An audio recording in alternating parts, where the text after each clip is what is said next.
Selamat pagi pemirsa, breaking news kembali hadir di sela-sela aktivitas Anda bersama saya Ciara Cantika yang akan memberikan informasi-informasi terbaru dan teraktual.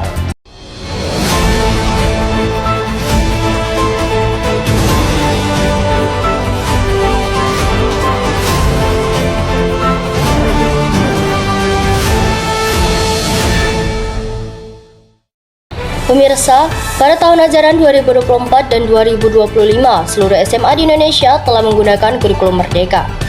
Dalam penerapannya, siswa-siswi tak lagi memilih untuk masuk jurusan IPA, IPS, ataupun bahasa.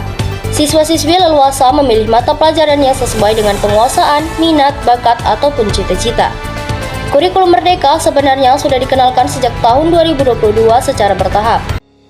Menurut data dari Badan Penelitian dan Pengembangan Kementerian Pendidikan dan Kebudayaan, sekitar 60% guru merasa kurang siap untuk menerapkan kurikulum Merdeka. Permasalahan ini semakin kompleks ketika kita mempertimbangkan perbedaan kondisi geografis dan sosial ekonomi di berbagai daerah. Di daerah terpencil misalnya, akses terhadap sumber daya pendidikan yang memadai sangat terbatas. Hal ini berdampak pada kualitas pendidikan yang diterima oleh siswa. Sebuah studi yang dilakukan oleh Universitas Pendidikan Indonesia menunjukkan bahwa siswa di daerah perkotaan memiliki nilai rata-rata yang lebih tinggi dibandingkan siswa di daerah pedesaan dalam pelaksanaan kurikulum Merdeka. Salah satu dampak positif yang paling mencolok dari penerapan kurikulum Merdeka adalah peningkatan kreativitas dan inovasi dalam proses pembelajaran, dengan memberikan kebebasan kepada guru untuk merancang kurikulum sesuai dengan kebutuhan siswa. Banyak sekolah yang berhasil menciptakan metode pembelajaran yang lebih menarik dan interaktif. Selain itu, kurikulum Merdeka juga mendorong pengembangan karakter siswa dengan fokus pada pembelajaran yang lebih holistik. Siswa diajarkan untuk berpikir kritis, bekerja sama, dan berkomunikasi dengan baik. Meskipun kurikulum Merdeka memiliki banyak potensi positif, terdapat juga sejumlah dampak negatif yang perlu diperhatikan. Salah satu isu utama adalah ketidakmerataan dalam pelaksanaan kurikulum ini di berbagai daerah. Sebuah studi yang dilakukan oleh Institute for Education Development menunjukkan bahwa hanya 40% sekolah di daerah terpencil yang berhasil menerapkan kurikulum Merdeka secara efektif. Hal ini mengakibatkan kesenjangan pendidikan yang semakin lebar antara daerah perkotaan dan perdesaan. Kendala lain yang dihadapi adalah kurangnya pelatihan dan dukungan bagi guru.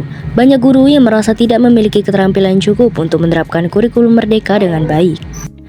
Menurut data dari Asosiasi Guru Indonesia, sekitar 70% guru mengaku membutuhkan pelatihan lebih lanjut untuk memahami dan mengimplementasikan kurikulum ini secara efektif.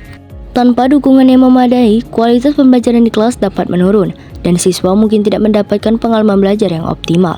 Selain itu, kurikulum Merdeka juga berpotensi menciptakan kebingungan di kalangan siswa dan orang tua. Dengan banyaknya pilihan dan variasi dalam kurikulum, siswa mungkin merasa kesulitan dan menentukan jalur pendidikan yang tepat untuk mereka. Hal ini dapat menyebabkan stres dan kebingungan, terutama bagi siswa yang belum memiliki pemahaman yang jelas tentang minat dan bakat mereka.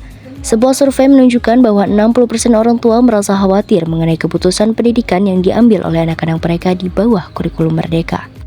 Dampak negatif lainnya adalah risiko penurunan standar akademis.